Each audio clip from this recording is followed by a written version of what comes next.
Programme میں ایک بار پھر خوشامدید ناظرین۔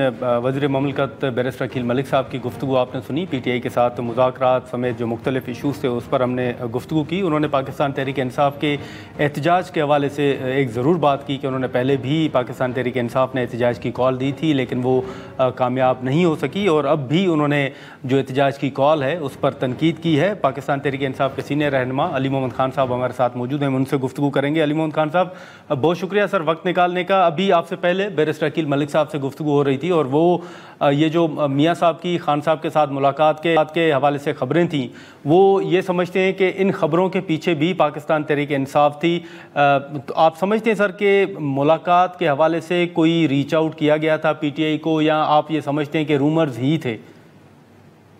بسم اللہ الرحمن الرحیم، اللہم صلی علی محمد و علی محمد۔ نہیں نال صاحب، میرا نہیں خیال ہمیں کوئی ریچ آؤٹ کیا گیا ہے، اور یہ خبریں تحریک انصاف نے تو نہیں چلائیں، حکومت کا کام ہے وہ چیک کریں۔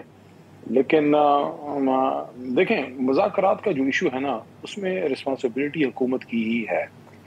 اصل میں اگر کوئی بھی حکومت ہو، چاہے وہ فارم 47 کی ہی کیوں نہ ہو، اگر اتنی بڑی ایک جماعت جو کروڑوں میں جس کی فالوئنگ ہے، اتنے بڑے لیڈر کو اگر جیل میں وہ رکھتے ہیں تو نارمل حالات تو نہیں ہو سکتے نا، پولیٹیکل حالات نارمل تو نہیں ہو سکتے۔ احتجاج بھی اس میں ہونا ہے، پرامن ہوگا، ظاہر ہے اس میں دونوں طرف سے پھر ایکسیسز ہوتی ہیں، لیکن ہم نے تو ہمیشہ پرامن رہے، گولیاں تو ہمیں لگی ہیں، لوگ تو ہمارے شہید ہوئے ہیں۔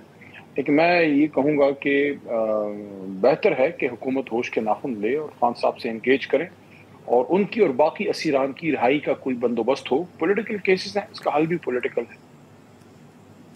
اچھا، لیکن سر ابھی جیسے میں نے شروع میں ذکر کیا کہ بیرسٹر عقیل ملک صاحب کی ایک تجویز یہ بھی ہے کہ اسپیکر صاحب نے جو کمیٹی تشکیل دی تھی اس کمیٹی کو دوبارہ متحرک کیا جا سکتا ہے، فعال کیا جا سکتا ہے، اور انہی کے ساتھ ہی مذاکرات ہونے چاہیے۔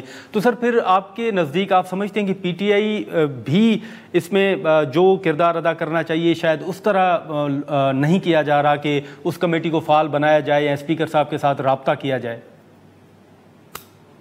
دیکھیں، اگر میاں شہباز شریف صاحب سنجیدہ ہیں سیاسی مسائل کے حل کے لیے، کیونکہ اس پہ تو میں سمجھتا ہوں کہ ہمارے بدترین مخالف بھی اس بات میں متفق ہوں گے کہ ان سیاسی مسائل کا، اس ہائیبرڈ رجیم کا، ہمارا جو جمہوریت ہے، اس کا جو مرثیہ ہے، اس کا جو المیہ ہے، اس کا حل کسی بڑے لیڈر کی اسیری نہیں ہے، کسی بڑی جماعت کو دیوار سے لگانا نہیں ہے۔ اگر ہم سے پہلے بھی کسی دور میں ہوا، لمبی لمبی جیلیں لوگوں نے کاٹی ہیں، میں تو کبھی اس کے حق میں نہیں رہا۔ میں تو یہ سمجھتا ہوں کہ اگر آپ نے کسی کو سزا دینی ہے، پہلے عدالت میں اس کو گلٹی پروف کریں، اگر عدالت سے سزا ملتی ہے پھر آپ اس کو سال لوگوں کو جیلوں میں ڈالیں، اس کے بعد وہ پولیٹیکل کیسز سے باہر نکل کے وکٹری کا نشان بنا کے سارے نکل آتے ہیں۔ جب گرفتار ہوتے ہیں وہ بیمار پڑے، ساتھ لاٹھیاں اٹھا لیتے ہیں، سب کچھ وہ جو ہے، اور جب ٹھیک ہوتے ہیں پھر 3 پیس سوٹ میں پھر نکل آتے ہیں۔ یہ سارے ڈرامی بازی ہیں، ختم کریں۔ Let's behave as a mature political mature nation. اس کے لیے ضروری ہے کہ بالکل ڈائلاگ ہو۔ میں تو ہوں اس کا قائل، میں چند لوگوں میں سے خان صاحب کو خود کہا ہے کہ آپ ڈائلاگ کی طرف جائیے، لیکن ڈیل کے میں بھی خلاف ہوں۔ لیکن اب اس میں آپ مجھے ایک بات بتائیں، آپ نے سوال کیا نا کہ اس کمیٹی کو بحال کریں، تو میں نے شروع میں ہی اس گفتگو کے آرگومنٹ میں شروع میں نے عرض کیا کہ اگر شہباز صاحب، میاں صاحب اگر سنجیدہ ہیں، جس طرح انہوں نے ریچ آؤٹ کیا ہمارے چیئرمین بیرسٹر گور صاحب کو، تو پھر وہ ایکسیس دیں گور صاحب کو اور مجھے، ہماری لیڈرشپ کو، ہم لوگوں کو، پولیٹیکل لیڈرشپ کو خان صاحب تک ایکسیس دیں تاکہ اس پہ گفتگو آگے چل سکے۔ اگر آپ کہتے ہیں کہ ہم نے مذاکرات کرنے، آپ نے مذاکرات کس سے کرنے؟ دیوار سے کرنے۔ اگر آپ نے مذاکرات تحریک انصاف سے کرنے تو تحریک انصاف کا لیڈر تو 804 ہے قیدی نمبر، اس تک ہمیں رسائی دیں، پھر شاید بات آگے چل پڑے۔ اچھا، لیکن سر یہ تو پھر وہ آپ نے پرائم منسٹر صاحب کا ذکر کیا، تو حکومت تو یہ کہہ رہی ہے کہ شہباز شریف صاحب نے تو فلور آف دا ہاؤس کھڑے ہو کے پی ٹی آئی کو دعوت دی تھی کہ مذاکرات کرتے ہیں، لیکن آپ نے جیسے خان صاحب کا ذکر کیا کہ ملاقات ہونی چاہیے، تو آپ سمجھتے ہیں کہ ملاقات کے بغیر آپ مذاکرات کو آگے نہیں بڑھا سکتے اور نہ ہی شروع کر سکتے ہیں؟ دیکھیں، ملاقات اس لیے نادر صاحب ضروری ہے، میں آپ کو ایک بات بتاؤں، میں کافی عرصے تک جیل کے اندر آتا جاتا رہا ہوں، پھر میرے پہ پابندی لگ گئی 24 نومبر کے بعد، میں نے 1-2 سخت تقاریر اسمبلی میں کر دی، وہ اس پروگرام میں وہ بات نہیں کروں گا، ورنہ یہ پروگرام بھی آپ کا کٹ جائے گا۔ بہرحال میں گفتگو اصل مقصد کی طرف آتا ہوں۔ دیکھیں، ہم جو خان صاحب کے ساتھ ہماری زندگی کا طویل حصہ گزرا ہے، میرا گزرا ہے، اسد قیصر صاحب کا میرے سے زیادہ گزرا ہے، بہت سے اور لیڈرشپ ہے، ہم جا کے خان صاحب سے اگر بات کریں یا پولیٹیکل بات کریں گے، دیکھیں اگر وکلا اندر جاتے ہیں یا کوئی اور اندر جاتا ہے وہ تو پیغام لے کے آتے ہیں. پولیٹیکل لیڈرشپ جا کے خان صاحب سے انگیج کرتی ہے، خان صاحب کے ساتھ جس کی عمریں گزری ہیں وہ ان کی پالیٹکس کو سمجھتے ہیں.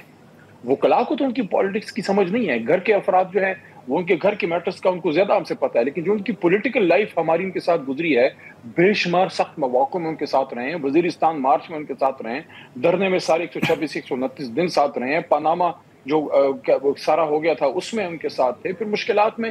تو ہمیں پتہ ہے خان صاحب سے کیسے ہم نے انگیج کرنا ہے، کیا بات ان کو کرنی ہے، وہ کون سی بات ہے جو خان صاحب مان سکتے ہیں اور وہ کون سی بات ہے جس کو خان صاحب کبھی نہیں مانیں گے. لیکن اگر آپ پولیٹیکل لیڈرشپ کو اندر جانے نہیں دیتے تو وکلا تو ان سے کیس کی بات کریں. وکلا ان کو دیکھیں، یہ جو وکلا لیڈرشپ بھی ہے، میرے تو بھائی ہیں، میں خود وکیل ہوں، لیکن وکلا لیڈرشپ تو اس عارضی وقت کے لیے تھی کہ جب میں تو خیر چلو، میں تو جب سے جیل سے نکلا ہوں میں تو ایک دن انڈر گراؤنڈ نہیں گیا، میں تو پہلے دن سے میڈیا پہ بیٹھا ہوا ہوں. لیکن ہماری بہت سی لیڈرشپ کو مجبوراً انڈر گراؤنڈ جانا پڑا. اس فیز میں وکلا لیڈرشپ کو آگے آنا پڑا. لیکن جب اب آپ کی سیاسی قیادت آ گئی ہے، گنڈا پور آ گئے ہیں، اسد قیصر آ گئے ہیں، عمر ایوب صاحب آ گئے ہیں، اب ساری لیڈرشپ باہر ہے. اب آپ ان کو ایک سائڈ پر رکھیں گے، پھر آپ مجھے بتائیں پولیٹیکل مسائل کا حل تو پولیٹیکل ہوتا ہے، وہ حل پولیٹیکل لوگ نکالتے ہیں. جب آپ پولیٹیکل لوگوں کو سائڈ لائن کریں گے، بیچ میں ویکیوم کریٹ ہوگا، ویکیوم کو پھر کون فل کرے گا؟ ہر طرف سے پھر جب بھی پولیٹیکل ویکیوم کریٹ ہوتا ہے، پاکستان کی تاریخ دیکھ لیں، پڑھ لیں، اس کو پھر نان پولیٹیکل ایکٹر جو ہے وہ فل کرتے ہیں. ناظرین، یہاں پر ایک مختصر سا بریک لیتے ہیں اور بریک کے بعد یہیں سے گفتگو کو آگے بڑھاتے ہیں.